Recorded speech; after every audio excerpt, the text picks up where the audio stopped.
Welcome students. ਅਸੀਂ ਅੱਜ ਪਿਆਜੇ ਦੀ theory ਕਰਾਂਗੇ। ਪਿਆਜੇ ਥਿਊਰੀ ਆਫ ਕੋਗਨੀਟਿਵ ਡਿਵੈਲਪਮੈਂਟ, ਗਿਆਨਾਤਮਕ ਵਿਕਾਸ ਬਾਰੇ ਪਿਆਜੇ ਨੇ ਕੀ ਸਿਧਾਂਤ ਦਿੱਤਾ ਹੈ। ਸਭ ਤੋਂ ਪਹਿਲਾਂ ਅਸੀਂ ਪ੍ਰਸਿੱਧ ਮਨੋਵਿਗਿਆਨੀ ਜੀਨ ਪਿਆਜੇ ਦੀ ਇੰਟਰੋਡਕਸ਼ਨ ਦੇਖਦੇ ਹਾਂ।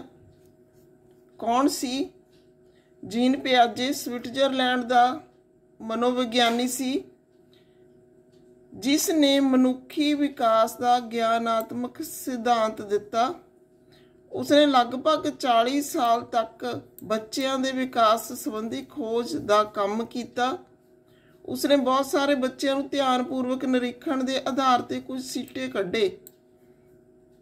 उसने दसिया कि कई मामलों में बच्चे बालगां वांग नहीं सोचते, ना ही तर्क कर सकते ने, ਉਹ ਨਾ ਹੀ ਉਹਨਾਂ ਦੀ ਯਾਦਾਸ਼ਤ ਆ ਜਿਹੜੀ ਉਹ ਇੰਨੀ ਜ਼ਿਆਦਾ ਹੁੰਦੀ ਆ।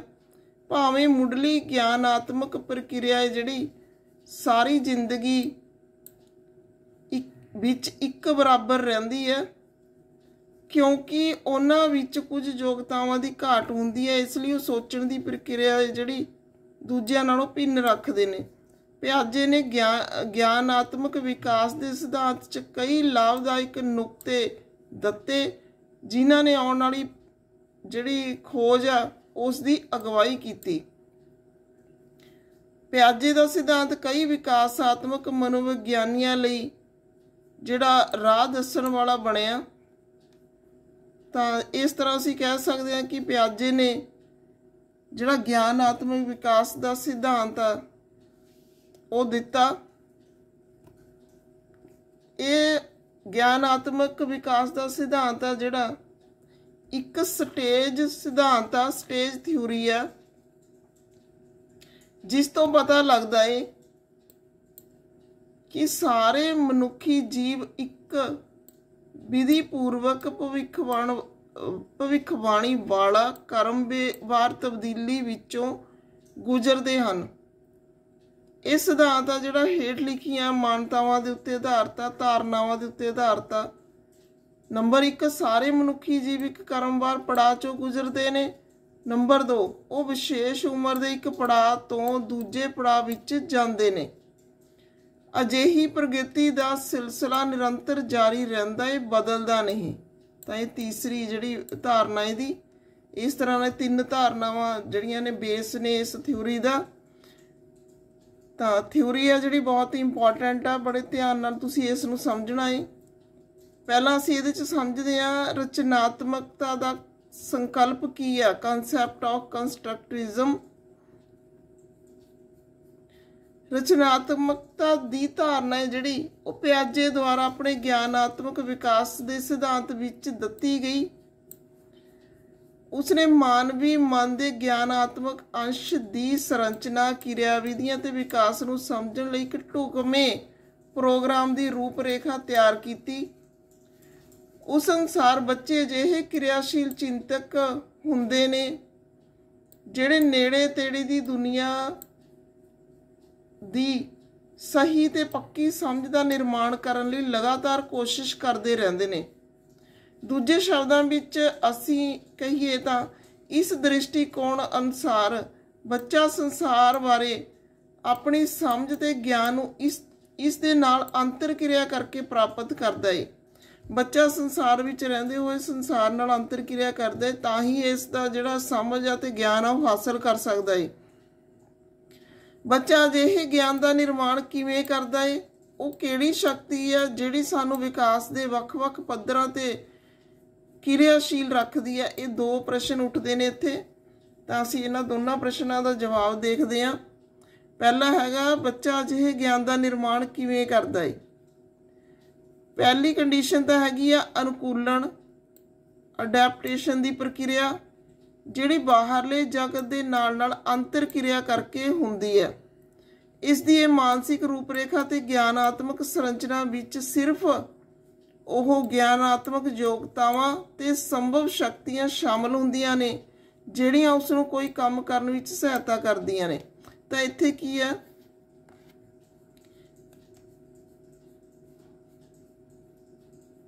ਇੱਕ ਤਾਂ ਹੈਗਾ ਗਿਆਨਾਤਮਕ ਯੋਗਤਾਵਾਂ ਤੇ ਸੰਭਵ ਸ਼ਕਤੀਆਂ ਜਿਹੜੀਆਂ ਕਿ ਉਸ ਨੂੰ ਬਾਹਰਲੇ ਜਗਤ ਤੇ ਨਾਲ ਅੰਤਰ ਕਿਰਿਆ ਕਰਨ ਵਿੱਚ ਸਹਾਇਤਾ ਕਰਦੀਆਂ ਨੇ ਤੇ ਜਿਸ ਤੋਂ ਉਹ ਗਿਆਨ ਜਿਹੜਾ ਇਹ ਗਿਆਨ ਦੀਆਂ ਉਸ ਦੀਆਂ ਸੰਰਚਨਾਵਾਂ ਬਣਦੀਆਂ ਨੇ ਤੇ ਰੂਪਰੇਖਾ ਬਣਦੀ ਹੈ। ਫਿਰ ਕੀ ਕਹਿੰਦੇ ਨੇ ਅੱਗੇ, ਪਿਆਜੇ ਦੇ ਗਿਆਨ ਅਤੇ ਸੂਝ-ਬੂਝ ਦੇ ਵਿਕਾਸ ਦਾ ਖੋਜ ਕਾਰਜ ਦਾ ਆਧਾਰ ਇਸ ਦ੍ਰਿਸ਼ਟੀਕੋਣ ਤੇ ਆਧਾਰਿਤ ਹੈ ਕਿ ਉਹ ਜਦੋਂ ਵੀ ਕੋਈ ਵਿਅਕਤੀ ਆਪਣੀਆਂ ਗਿਆਨ ਇੰਦਰੀਆਂ ਦੁਆਰਾ ਕੋਈ ਸੂਚਨਾ ਪ੍ਰਾਪਤ ਕਰਦਾ ਹੈ ਤਾਂ ਕੁਝ ਨਿਸ਼ਚਿਤ ਕਿਰਿਆਵਾਂ ਅਚੇਤ ਤੌਰ ਤੇ ਹੀ ਆਰੰਭ ਹੋ ਜਾਂਦੀਆਂ ਨੇ। ਤਾਂ ਅੱਗੇ ਡੂੰਘਾਈ ਨਾਲ ਇਸ ਨੂੰ ਸਮਝਣ ਦੀ ਲੋੜ ਆ ਕਿ ਜਦੋਂ ਕੋਈ ਵੀ ਵਿਅਕਤੀ ਆਪਣੀਆਂ ਗਿਆਨ ਇੰਦਰੀਆਂ ਦੁਆਰਾ ਕੋਈ ਸੂਚਨਾ ਪ੍ਰਾਪਤ ਕਰਦਾ ਹੈ ਤਾਂ ਨਿਸ਼ਚਿਤ ਕਿਰਿਆਵਾਂ ਨੇ ਜਿਹੜੀਆਂ ਅਚੇਤ ਤੌਰ ਤੇ ਸ਼ੁਰੂ ਹੋ ਜਾਂਦੀਆਂ ਨੇ ਉਸ ਨੂੰ ਗਿਆਨ ਗ੍ਰਹਿਣ ਕਰਨ ਦੀਆਂ। ਇਹਨਾਂ ਕਿਰਿਆਵਾਂ ਦੀ ਵਿਆਖਿਆ ਕਰਨ ਲਈ ਸਭ ਤੋਂ ਸਰਲ ਤਰੀਕਾ ਇਹ ਹੈ ਕਿ ਸਥਿਤੀਆਂ ਨੂੰ ਵੱਖਰਾ ਕਰਕੇ ਦੇਖਿਆ ਜਾਵੇ ਜਿਨ੍ਹਾਂ ਵਿੱਚ ਸੰਵੇਦੀ ਅਨੁਭਵ ਪ੍ਰਾਪਤ ਹੁੰਦੇ ਨੇ। ਉਸ ਦੇ ਦੁਆਰਾ ਆਰੰਭ ਹੋਣ ਵਾਲੀ ਸੰਭਵ ਮਾਨਸਿਕ ਪ੍ਰਕਿਰਿਆ ਦੀ ਰੂਪਰੇਖਾ ਤਿਆਰ ਕੀਤੀ ਗਈ। ਕੀ ਰੂਪਰੇਖਾ ਜਿਹੜੀ ਉਹ ਬਣ ਸਕਦੀ ਆ ਉਸ ਨੇ ਇਸ ਨੂੰ ਸਮਝਣ ਦੀ ਕੋਸ਼ਿਸ਼ ਕੀਤੀ ਆ।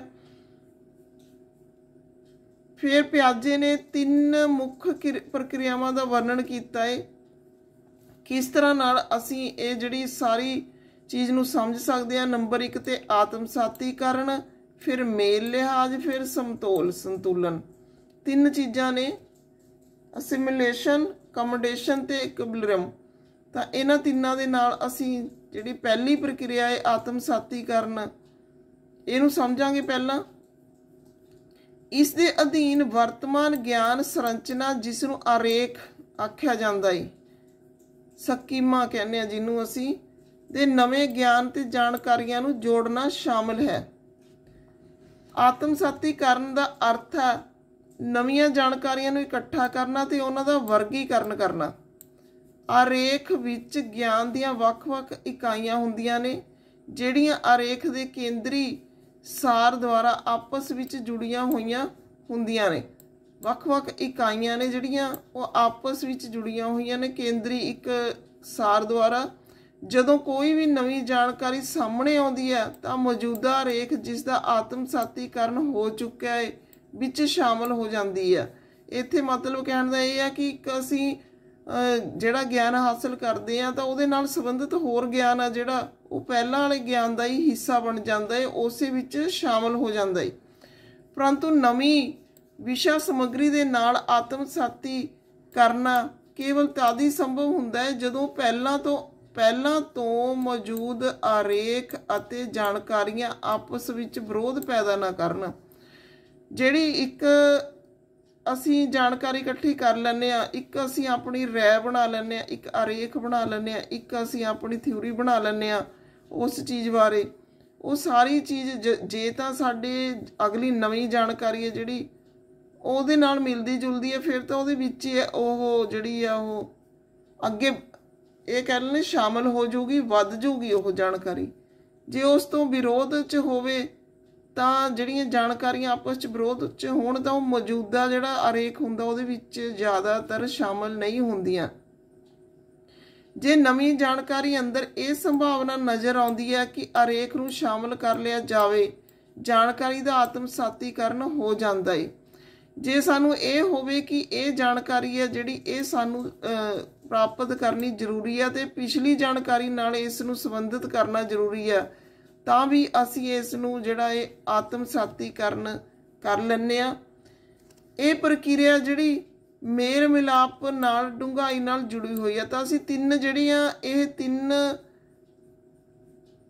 ਧਾਰਨਾਵਾਂ ਨੇ, ਕਿਰਿਆਵਾਂ ਨੇ ਜਿਹੜੀਆਂ ਇਹ ਆਪਸ ਦੇ ਵਿੱਚ ਲਿੰਕਡ ਨੇ, ਤਿੰਨੇ ਆਪਸ ਦੇ ਵਿੱਚ ਜੁੜੀਆਂ ਹੋਈਆਂ ਨੇ। ਜੇ ਆਤਮ ਸਾਤੀਕਰਨ ਹੋਊਗਾ ਕਿਸੇ ਚੀਜ਼ ਦਾ ਫਿਰ ਅਸੀਂ ਮੇਲ ਲਿਹਾਜ਼ ਕਰਾਂਗੇ ਅੱਗੇ ਅਗਲੀ ਪ੍ਰਕਿਰਿਆ, ਉਸ ਤੋਂ ਬਾਅਦ ਅਸੀਂ ਸੰਤੁਲਨ ਦੀ ਸਥਿਤੀ 'ਚ ਜਾਵਾਂਗੇ। ਤਾਂ ਆਤਮ ਸਾਤੀਕਰਨ ਕੀਤਾ ਹੈ ਅਸੀਂ, ਜਿਹੜੀ ਪੁਰਾਣਾ ਗਿਆਨ ਆ ਉਹਦੇ ਵਿੱਚ ਨਵਾਂ ਐਂਟਰ ਹੋ ਕੇ ਉਹ ਵਧੀ ਜਾਂਦਾ ਹੈ। ਪਰ ਜੇ ਉਸ ਦੇ ਆਪੋਜ਼ਿਟ ਹੋਵੇ ਤਾਂ ਵੀ ਸਾਨੂੰ ਆਤਮ ਸਾਤੀਕਰਨ ਦੇ ਵਿੱਚ ਜੇ ਲੱਗ ਰਿਹਾ ਕਿ ਇਹ ਗਿਆਨ ਆ ਜਿਹੜਾ ਜ਼ਰੂਰੀ ਹੈ ਇਸ ਦੇ ਵਿੱਚ ਸ਼ਾਮਲ ਕਰਨਾ ਤਾਂ ਅਸੀਂ ਉਸ ਨੂੰ ਕੀ ਆ ਉਸ ਦੀ ਵਿਸ਼ਾ ਸਮੱਗਰੀ ਨੂੰ ਸ਼ਾਮਿਲ ਕਰ ਲੈਂਦੇ ਹਾਂ। ਤਾਂ ਇਹ ਸਾਰੀਆਂ ਪ੍ਰਕਿਰਿਆਵਾਂ ਨੇ ਜਿਹੜੀਆਂ ਆਪਸ ਵਿੱਚ ਜੁੜੀਆਂ ਹੋਈਆਂ ਨੇ। ਫਿਰ ਅਸੀਂ ਅਕਮੋਡੇਸ਼ਨ ਦੀ ਗੱਲ ਕਰਦੇ ਹਾਂ। ਜਿਹੜਾ ਮੇਲ ਮਿਲਾਪ ਆ ਉਹਦੇ ਵਿੱਚ ਕਈ ਜਾਣਕਾਰੀਆਂ ਤੇ ਅਨੁਭਵਾਂ ਦੇ ਨਤੀਜੇ ਵਜੋਂ ਜਿਹੜੀਆਂ ਜਾਣਕਾਰੀਆਂ ਦਾ ਆਤਮਸਾਤੀਕਰਨ ਕੀਤਾ ਏ, ਮੌਜੂਦਾ ਗਿਆਨ ਸੰਰਚਨਾਵਾਂ ਵਿੱਚ ਬਦਲਾਅ ਕਰਨਾ ਸ਼ਾਮਿਲ ਹੈ। ਜਿਹੜੇ ਗਿਆਨ ਸੰਰਚਨਾਵਾਂ ਹੁੰਦੀਆਂ ਨੇ, ਸਾਡਾ ਜਿਹੜੀ ਨੌਲੇਜ ਦਾ ਸਟਰਕਚਰ ਹੁੰਦਾ ਹੈ, ਉਹਦੇ ਵਿੱਚ ਅਸੀਂ ਚੇਂਜਿਸ ਲੈ ਕੇ ਆਉਂਦੇ ਹਾਂ ਅਨੁਭਵਾਂ ਰਾਹੀਂ। ਸਾਡੀਆਂ ਆਪਣੀਆਂ ਧਾਰਨਾਵਾਂ ਜਾਂ ਮਾਨਸਿਕ ਰੂਪ ਰੇਖਾ ਨੂੰ ਬਾਹਰਲੇ ਜਗਤ ਦੀਆਂ ਨਵੀਆਂ ਜਾਣਕਾਰੀਆਂ ਅਨੁਸਾਰ ਬਦਲਾਅ ਕਰਨਾ ਸਾਡੀ ਸਧਾਰਨ ਪ੍ਰਕਿਰਤੀ ਹੈ। ਜੋ ਵੀ ਸਾਡੇ ਅੰਦਰ ਕਨਸੈਪਟ ਬਣਦਾ ਹੈ, ਜੇ ਉਹਦੇ ਵਿੱਚ ਬਦਲਾਅ ਕਰਨਾ ਪੈਂਦਾ ਹੈ ਤਾਂ ਅਸੀਂ ਆਪਣੀ ਸਧਾਰਨ ਜਾਣਕਾਰੀ ਰਾਹੀਂ ਜਿਹੜਾ ਬਦਲਾਅ ਕਰਨ ਦੇ ਵਿੱਚ ਇੱਛੁਕ ਹੁੰਦੇ ਆ। ਇਸ ਪ੍ਰਕਾਰ ਜਿਹੜੀ ਮੇਲ ਮਿਲਾਪ ਵਾਲੀ ਸਥਿਤੀ ਆ, ਉਹਦੇ ਵਿੱਚ ਨਵੀਂ ਤੇ ਆਪਸੀ ਵਿਰੋਧ ਵਾਲੀ ਜਾਣਕਾਰੀ ਨੂੰ ਅਰੇਖ ਅੰਦਰ ਸ਼ਾਮਲ ਕਰਨ ਦੀ ਪ੍ਰਕਿਰਿਆ ਹੈ। ਫਿਰ ਪਿਆਜੇ ਦਾ ਇਹ ਵਿਸ਼ਵਾਸ ਆ ਕਿ ਇਹਨਾਂ ਦੋਵੇਂ ਪ੍ਰਕਿਰਿਆਵਾਂ ਦਾ ਆਪਸੀ ਤਣਾਅ ਹੀ ਅਨਾਤਾਤਮਕ ਵਿਕਾਸ ਨੂੰ ਉਤਸ਼ਾਹਿਤ ਕਰਦਾ ਹੈ। ਜੇ ਇਹਨਾਂ ਦੋਨਾਂ ਦੇ ਵਿੱਚ ਤਾਲਮੇਲ ਨਹੀਂ ਹੈਗਾ, ਅਸੀਂ ਅਰੇਖ ਜਿਹੜਾ ਹੈ ਆਪਣਾ ਉਹਦੇ ਵਿੱਚ ਵਿਰੋਧੀ ਜਿਹੜੀ ਗਿਆਨ ਦੀ ਸਥਿਤੀ ਆ ਉਸ ਨੂੰ ਅਸੀਂ ਸ਼ਾਮਿਲ ਨਹੀਂ ਕਰਦੇ, ਤਾਂ ਸਾਡੇ ਅੰਦਰ ਜਿਹੜੀ ਇੱਕ ਕਨਫਲਿਕਟ ਦੀ ਭਾਵਨਾ ਪੈਦਾ ਹੋ ਜਾਂਦੀ ਹੈ, ਜਿਹਦੇ ਨਾਲ ਜਿਹੜਾ ਗਿਆਨਾਤਮਕ ਵਿਕਾਸ ਆ ਬਹੁਤ ਜ਼ਿਆਦਾ ਪ੍ਰਭਾਵਿਤ ਹੁੰਦਾ ਹੈ। ਜਿਉਂ-ਜਿਉਂ ਬਦਲਾਅ ਆਉਂਦੇ ਹਨ, ਬੱਚਾ ਆਪਣੇ ਨੇੜੇ ਤੇੜੇ ਦੀ ਪੇਚੀਦੀ ਦੁਨੀਆ ਨੂੰ ਸਮਝਣ ਵਿੱਚ ਮੁਕੰਮਲ ਤੌਰ ਤੇ ਯਤਨ ਕਰਦਾ ਹੈ। ਜਿਉਂ-ਜਿਉਂ ਅਸੀਂ ਕਹਿੰਦੇ ਹਾਂ ਕਿ ਇਸ ਤਰ੍ਹਾਂ ਦੀ ਸਥਿਤੀ ਆਉਂਦੀ ਹੈ ਕਿ ਅਸੀਂ ਦੋਨੇ ਸਥਿਤੀਆਂ ਵਿੱਚ ਕੰਟਰੋਵਰਸੀ ਪੈਦਾ ਹੋ ਜਾਂਦੀ ਹੈ, ਤਾਂ ਇਹਦੇ ਨਾਲ ਗਿਆਨਾਤਮਕ ਵਿਕਾਸ ਪ੍ਰਭਾਵਿਤ ਹੁੰਦਾ ਹੈ। ਜਿਵੇਂ ਜਿਵੇਂ ਚੇਂਜਿਸ ਆਉਂਦੀਆਂ ਨੇ, ਬਦਲਾਅ ਆਉਂਦਾ ਹੈ, ਦੋਨੇ ਸਥਿਤੀਆਂ ਆਪਸ ਵਿੱਚ ਮਿਲਦੀਆਂ ਨੇ, ਤਾਂ ਬੱਚਾ ਜਿਹੜਾ ਉਹ ਆਪਣੇ ਨੇੜੇ ਤੇੜੇ ਦੀ ਪੇਚੀਦੀ ਦੁਨੀਆ ਨੂੰ ਸਮਝਣ ਵਿੱਚ ਮੁਕੰਮਲ ਤੌਰ ਤੇ ਯਤਨ ਕਰਦਾ ਹੈ। ਮਤਲਬ ਇਹ ਆ ਕਿ ਇੰਨੀ ਗੁੰਝਲਦਾਰ ਦੁਨੀਆ, ਇਹਦੇ ਵਿੱਚ ਅਸੀਂ ਸਧਾਰਨੀਕਰਨ ਦੇ ਨਾਲ ਜਿਹੜੀ ਦੁਨੀਆ ਨੂੰ ਸਮਝ ਨਹੀਂ ਸਕਦੇ। ਅਸੀਂ ਜਿਹੜੇ ਕ੍ਰਿਟੀਕਲ ਥਿੰਕਿੰਗ ਆ ਜਿਹੜੀ ਸਾਡੀ, ਉਹ ਪੈਦਾ ਜਿੰਨਾ ਚਿਰ ਨਾ ਹੋਵੇ, ਅਸੀਂ ਉਨੀ ਦੇਰ ਗਿਆਨ ਹਾਸਿਲ ਜਿਹੜਾ ਉਹ ਵਧੀਆ ਢੰਗ ਨਾਲ ਨਹੀਂ ਕਰ ਸਕਦੇ। ਕਿਸੇ ਵੀ ਪ੍ਰਾਣੀ ਦੀ ਸੰਰਚਨਾ ਹੈ ਜਿਹੜੀ ਉਸ ਦੀਆਂ ਕਿਰਿਆਵਾਂ ਵਿੱਚ ਨਿਰਣਾਤਮਕ ਭੂਮਿਕਾ ਨਿਭਾਉਂਦੀ ਹੈ। ਇਸ ਲਈ ਕਿਸੇ ਵਿਅਕਤੀ ਨੂੰ ਆਪੇਖ ਦੇ ਰੂਪ ਵਿੱਚ ਕੀ ਉਪਲਬਧ ਹੈ, ਇਸ ਗੱਲ ਦਾ ਨਿਰਮਾਣ ਕਰਦਾ ਹੈ ਕਿ ਉਹ ਵਿਅਕਤੀ ਕਿਸੇ ਭੌਤਿਕ ਜਾਂ ਸਮਾਜਿਕ ਵਾਤਾਵਰਨ ਵਿੱਚ ਕਿੰਨੇ ਉਤੇਜਿਤ ਹਨ, ਕਿਸ ਤਰ੍ਹਾਂ ਉਹ ਪ੍ਰਤੀਕਿਰਿਆ ਕਰਦੇ ਨੇ। ਤਾਂ ਹਰੇਕ ਦੀ ਸਟਰਕਚਰ ਆ ਜਿਹੜਾ, ਹਰੇਕ ਦਾ ਢਾਂਚਾ ਹੈ ਜਿਹੜਾ, ਹਰੇਕ ਦੇ ਜਿਹੜਾ ਸਾਡੀ ਪਰਸਨੈਲਿਟੀ ਡਿਵੈਲਪਮੈਂਟ ਆ ਜਿਹੜੀ ਜਿਵੇਂ ਹੋਈ ਆ, ਉਹ ਸਾਰੀਆਂ ਚੀਜ਼ਾਂ ਮਾਇਨੇ ਰੱਖਦੀਆਂ ਨੇ, ਕਿਉਂਕਿ ਅਸੀਂ ਆਪਣੇ ਆਰੇਖ ਦੇ ਵਿੱਚ ਕੀ ਚੀਜ਼ ਸ਼ਾਮਿਲ ਕਰਦੇ ਹਾਂ, ਕਿਸ ਚੀਜ਼ ਦਾ ਨਵਾਂ ਨਿਰਮਾਣ ਕਰਦੇ ਹਾਂ। ਇਹ ਸਾਰੀਆਂ ਚੀਜ਼ਾਂ ਭੌਤਿਕ ਤੇ ਸਮਾਜਿਕ ਵਾਤਾਵਰਨ ਦੇ ਉੱਤੇ ਨਿਰਭਰ ਕਰਦੀਆਂ ਨੇ ਕਿ ਉਹਦੇ ਪ੍ਰਤੀ ਜਿਹੜੀ ਸਾਡੀ ਪ੍ਰਤੀਕਿਰਿਆ ਹੈ ਉਹ ਕਿਸ ਤਰ੍ਹਾਂ ਦੀ ਹੈ। ਦੂਜੇ ਪਾਸੇ ਵਿਅਕਤੀ ਨੂੰ ਆਪਣੇ ਬਚਾਓ ਅਤੇ ਵਿਕਾਸ ਲਈ ਵਾਤਾਵਰਨ ਅਨੁਸਾਰ ਸਮਾਯੋਜਨ ਕਰਨਾ ਪੈਂਦਾ ਹੈ। ਇਸ ਪ੍ਰਕਾਰ ਉਸਦਾ ਗਿਆਨਾਤਮਕ ਵਿਕਾਸ ਆਪਣੇ ਭੌਤਿਕ ਤੇ ਸਮਾਜਿਕ ਵਾਤਾਵਰਨ ਨਾਲ ਅਨੁਕੂਲਨ ਪ੍ਰਾਪਤ ਕਰਨ ਅਤੇ ਇਸ ਦੇ ਨਾਲ ਅੰਤਰ ਕਿਰਿਆ ਕਰਨ ਉੱਤੇ ਨਿਰਭਰ ਕਰਦਾ ਹੈ। ਮੇਲ ਮਿਲਾਪ ਦੀਆਂ ਕਿਰਿਆਵਾਂ ਜਿਹੜੀਆਂ ਨੇ, ਅਨੁਕੂਲਨ ਵਾਲੇ ਕੰਮ ਨੂੰ ਆਤਮਸਾਤੀਕਰਨ ਅਤੇ ਮੇਲ ਮਿਲਾਪ ਦੀਆਂ ਕਿਰਿਆਵਾਂ ਦੁਆਰਾ ਪ੍ਰਾਪਤ ਕੀਤਾ ਜਾ ਸਕਦਾ ਹੈ। ਤਾਂ ਇਸ ਤਰ੍ਹਾਂ ਅਸੀਂ ਕਹਿ ਸਕਦੇ ਹਾਂ ਕਿ ਐਡਜਸਟਮੈਂਟ ਆ ਜਿਹੜੀ, ਅਡੈਪਟੇਸ਼ਨ ਆ ਜਿਹੜੀ, ਉਹ ਇਹਨਾਂ ਦੋਨਾਂ ਪ੍ਰਕਿਰਿਆਵਾਂ ਰਾਹੀਂ ਹੀ ਜਿਹੜੀ ਹੋ ਸਕਦੀ ਆ। ਪਹਿਲਾਂ ਕੀ ਆ, ਆਤਮਸਾਤੀਕਰਨ ਕਰਨਾ ਕਿਸੇ ਵੀ ਬਦਲਾਅ ਦਾ, ਉਸ ਤੋਂ ਬਾਅਦ ਉਹਦੇ ਵਿੱਚ ਵਿਰੋਧਾਭਾਸ ਵਾਲੇ ਬਦਲਾਅ ਸ਼ਾਮਿਲ ਕਰਨੇ, ਜਿਹਨੂੰ ਮੇਲ ਮਿਲਾਪ ਕਹਿੰਦੇ ਹਾਂ ਅਸੀਂ। ਇਸ ਤੋਂ ਬਾਅਦ ਤੀਜੀ ਸਥਿਤੀ ਆਉਂਦੀ ਹੈ ਸਮਤੋਲ ਕਰਨਾ। ਇਹ ਅਜਿਹੀ ਸਥਿਤੀ ਹੈ ਜਿਹਦੇ ਵਿੱਚ ਸਾਡੇ ਮਨ ਵਿੱਚ ਆਪਣੇ ਵਾਤਾਵਰਨ ਪ੍ਰਤੀ ਕੋਈ ਵਿਰੋਧ ਨਹੀਂ ਆਉਂਦਾ। ਆਤਮਸਾਤੀਕਰਨ ਤੇ ਮੇਲ ਮਿਲਾਪ ਉਹ ਸਾਧਨ ਨੇ ਜਿਨ੍ਹਾਂ ਦੁਆਰਾ ਸੰਤੁਲਨ ਦੀ ਸਥਿਤੀ ਅਕਸਰ ਕੀਤੀ ਜਾਂਦੀ ਹੈ। ਸਮਤੋਲ ਉਹ ਸਾਧਨ ਹੈ ਜਿਸ ਦੁਆਰਾ ਜਿਹੜੀ ਸਥਿਤੀ ਆ, ਇਹ ਸੰਤੁਲਨ ਦੀ ਪ੍ਰਾਪਤ ਕੀਤੀ ਜਾਂਦੀ ਹੈ। ਸੰਤੁਲਨ ਦੀ ਸਥਿਤੀ ਦਾ ਮਤਲਬ ਜਦੋਂ ਅਸੀਂ ਇਸ ਸਥਿਤੀ ਦੇ ਵਿੱਚ ਆ ਜਾਂਦੇ ਹਾਂ ਕਿ ਸਾਡੇ ਜਿਹੜੀਆਂ ਵਿਰੋਧਾਭਾਸ ਵਾਲੀਆਂ ਜਾਂ ਸਾਡੀਆਂ ਜਿਹੜੀਆਂ ਸਿੰਪਲ ਜੋ ਵੀ ਅਸੀਂ ਪ੍ਰਾਪਤ ਕੀਤੇ ਆ ਰੇਖ ਨੇ ਆਤਮ ਸਾਤੀ ਕਰਨ ਕੀਤਾ ਹੈ ਜਿਹਦਾ, ਉਹ ਸਾਰੀਆਂ ਸਥਿਤੀਆਂ ਨੇ ਜਿਹੜੀਆਂ ਜਦੋਂ ਸੰਤੁਲਨ ਦੀ ਅਵਸਥਾ 'ਚ ਆ ਜਾਂਦੀਆਂ ਨੇ ਉਦੋਂ ਉਸ ਨੂੰ ਸਮਤੋਲ ਦੀ ਅਵਸਥਾ ਕਹਿੰਦੇ ਨੇ। 3 ਸਥਿਤੀਆਂ ਨੇ ਜਿਨ੍ਹਾਂ ਰਾਹੀਂ ਵਿਅਕਤੀ ਆ ਜਿਹੜਾ ਗਿਆਨ ਹਾਸਲ ਕਰਨ ਦੇ ਵਿੱਚ ਕਾਮਯਾਬ ਰਹਿੰਦਾ ਹੈ। ਤਾਂ ਇਸ ਵੀਡੀਓ ਦੇ ਵਿੱਚ ਅਸੀਂ ਪਿਆਜੇ ਦੀ ਥਿਊਰੀ ਦਾ ਜਿਹੜਾ ਇਹ ਪੋਰਸ਼ਨ ਕੀਤਾ ਹੈ, क्योंकि ਇੱਕੋ ਹੀ ਵੀਡੀਓ ਦੇ ਵਿੱਚ ਸਾਰੀ ਥਿਊਰੀ ਅਸੀਂ ਕਰਾਂਗੇ ਤਾਂ ਬਹੁਤ ਲੰਬੀ ਹੋ ਜਾਂਦੀ ਆ। ਤਾਂ ਇਹ 3 ਚੀਜ਼ਾਂ ਤੁਸੀਂ ਸਮਝਣੀਆਂ ਨੇ ਪਹਿਲਾਂ, ਉਸ ਤੋਂ ਬਾਅਦ ਜਿਹੜਾ ਅੱਗੇ ਅਸੀਂ ਕਰਾਂਗੇ। ਤਾਂ ਇਹ ਤਿੰਨਾਂ ਦੇ ਉੱਤੇ ਹੀ ਜਿਹੜਾ ਇਹਦਾ ਅੱਗੇ ਗਿਆਨ ਦਾ ਸਿਧਾਂਤ ਆ ਉਹ ਨਿਰਭਰ ਕਰਦਾ ਹੈ। ਤਾਂ ਇਸ ਵੀਡੀਓ ਦੇ ਵਿੱਚ ਇੰਨਾ ਹੀ, ਬਣੇ ਰਹੋ ਚੈਨਲ ਦੇ ਨਾਲ। ਨੈਕਸਟ ਵੀਡੀਓ ਦੇਖਦੇ ਹਾਂ। Okay, thanks.